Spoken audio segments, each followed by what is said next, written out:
C'est une science, il y a une vérité scientifique et on sait très bien le statut c'est quoi le statut d'une vérité scientifique qui est amené justement à être confronté à l'expérience. En plus, contrairement à la Bible qui décrit précisément la création d'espèces fixes non évolutives, le Coran n'est pas opposé dans le texte à l'idée d'évolution. Le Coran n'est pas opposé à l'idée d'évolution et je disais, donc je précise ici que le monde musulman a connu justement des mouvements de scientifiques qui essayent de comprendre le mécanisme et les transformations donc de l'univers. L'évolution remise en cause par de jeunes musulmans, c'est pourtant loin d'être une exception. Selon un mémoire de fin d'études de 2005, la moyenne de créationnistes chez les jeunes musulmans est énorme. Chez les élèves qui s'identifient comme musulmans, il y a vraiment une méfiance très importante vis-à-vis de la théorie de l'évolution. Donc ça, c'est quelque chose qu'on a constaté. Le pourcentage est relativement important puisqu'il dépasse les 80% dans l'échantillon d'étudiants que nous avons interrogés. 80%, alors que le créationnisme n'est même pas dans le Coran, alors à qui la faute? La majorité trouve leurs sources sur Internet et dont une référence absolue sur Internet du créationnisme est le turc Harun Yahya. Harun Yahya, pseudonyme d'Adnan Oktar, l'auteur de ce gros livre de propagande créationniste, l'Atlas de la création. Un pavé de 800 pages envoyé gratuitement à certaines cibles bien choisies. Un peu d'attention maintenant, c'est du sérieux. Voici le premier tome de l'Atlas de la création. Il y en aura 7 au total. Des milliers d'exemplaires de ce livre ont été distribués dans des écoles en Belgique. Celui-ci, par exemple, il a été reçu par la RTBF sans qu'on l'ait demandé. Son auteur, c'est le chef d'une association religieuse qui s'appelle la BAV et qui a pour but d'éliminer l'enseignement de la théorie de l'évolution dans les écoles en Turquie et de promouvoir le Coran. Et tiens-toi bien, Harun Yahya, il nous a accordé un rendez-vous mystérieux en Turquie. Bah ouais, je comprends, ça mérite bien quelques applaudissements. Pour interviewer Harun Yahya, c'est très simple. 1. Il faut aller en Turquie. Have a good trip. Goodbye. İyi yolculuklar. Güle güle. 2. Plus précisément à Istanbul. 3. Attendre un coup de fil nous donnant rendez-vous. Allô? 17h à l'hôtel. 4. Attendre un chauffeur mystérieux.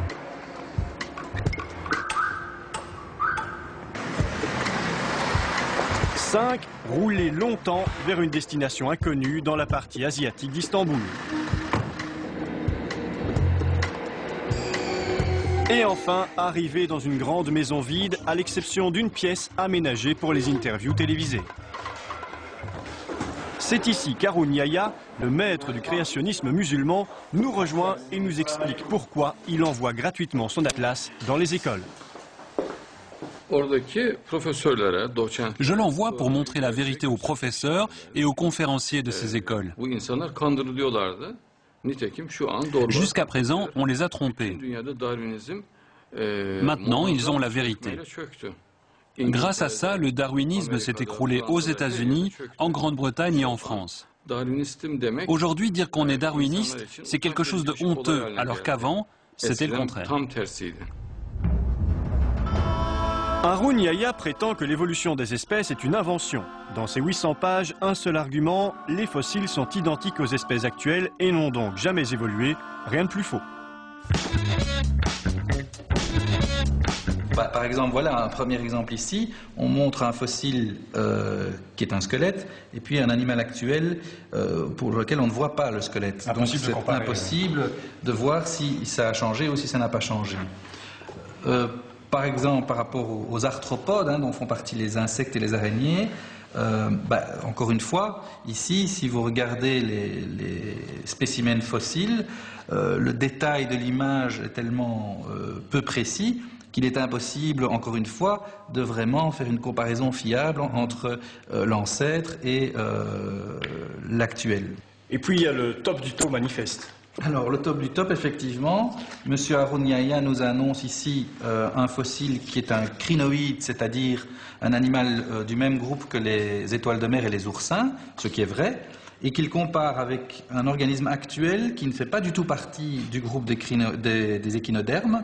C'est un annélide, c'est-à-dire un animal du groupe des vers de terre, par exemple. Pourquoi M. Yahya veut-il détruire le darwinisme? Les mauvaises langues diront que c'est avant tout pour vendre ses 275 livres et ses nombreux DVD.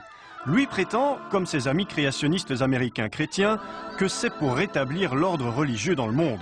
Darwin serait responsable du terrorisme, du nazisme et même de la crise économique. Et d'ailleurs, il n'y a aucune preuve de sa théorie. Darwin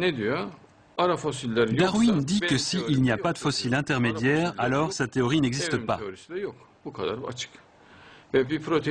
Or, il n'y a pas de fossiles intermédiaires. Il n'y a donc jamais eu d'évolution. On n'a jamais vu de fossiles intermédiaires. Il y a 100 millions de fossiles qui prouvent la création, 100 millions et pas un seul intermédiaire. Si vous m'en trouvez un, je vous donne 10 milliards. Ça fait des mois que je dis ça et personne n'a été capable de m'en amener un seul.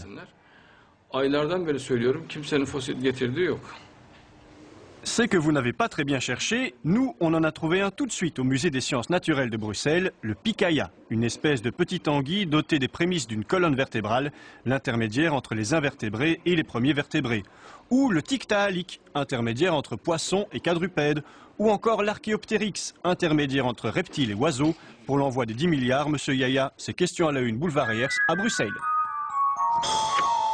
Mais finalement, pourquoi certains croyants sont-ils à ce point opposés à l'idée d'évolution? Ce qui est très fort dans la théorie de l'évolution, c'est qu'elle rompt finalement la frontière entre l'homme et l'animal, elle réinsère l'homme dans la nature.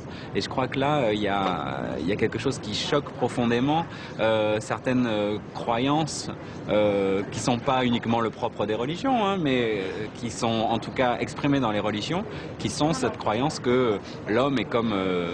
je dirais, le maître de la nature est fait pour régner sur un ensemble matériel dont il serait distinct, lui, par ses pouvoirs mentaux. En plus, la théorie de l'évolution démonte le récit biblique de la Genèse cher aux chrétiens, ce qui n'est évidemment pas acceptable pour eux.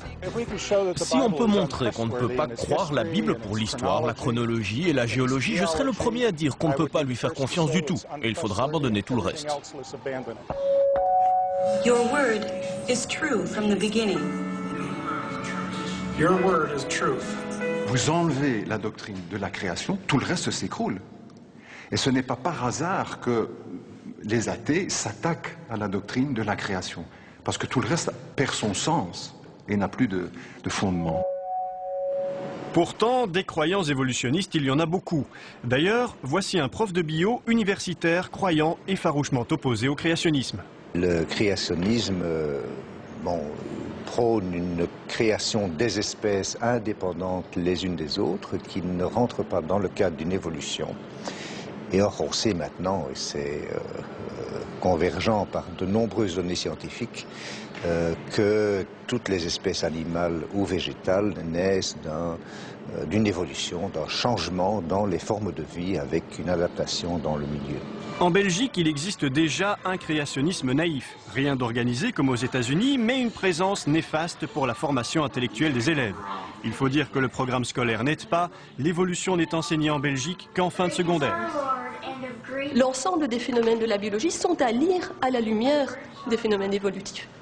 Et donc ça n'a pas beaucoup de sens de voir ça comme un chapitre séparé en fin de cursus, mais ça devrait être davantage la grille de lecture à travers laquelle la biologie devrait être abordée, et ce depuis le début de l'enseignement, même pratiquement à l'école maternelle. Le ministre est d'accord, les programmes doivent évoluer, d'autant que le créationnisme, en plus d'être une erreur intellectuelle, c'est dangereux.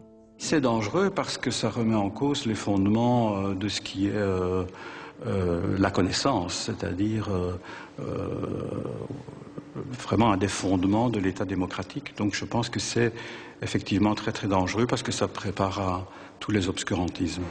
À partir du moment où ils arrivent à imposer dans les écoles l'enseignement du dessin intelligent, ils peuvent justifier des positions législatives qui iraient par exemple à l'encontre de comportements qu'ils considèrent déviants. Et là je pense en particulier à l'homosexualité, l'avortement, la contraception. Au terme de cette enquête, plus aucun doute, le créationnisme c'est faux et démocratiquement dangereux, et même nos cousins les gorilles trouvent bizarre d'enseigner cette croyance à l'école. Je ne sais pas si tu as des enfants, mais si vous aviez des enfants et qu'ils allaient à l'école, j'imagine que vous préférez qu'on leur apprenne que l'eau bout à 100 degrés et pas à 50, parce que c'est la vérité. Alors enseigner que l'eau bout à 50 degrés, c'est un peu le créationnisme. Enseigner que l'eau bout à 100 degrés, c'est l'évolutionnisme. Et je pense que dans une école, il vaut mieux enseigner que l'eau bout à 100 degrés qu'à 50, sinon ce serait un vrai recul en arrière pour l'humanité. C'est bon, Darwin? Si tu veux, j'ai le Coran et la Bible aussi.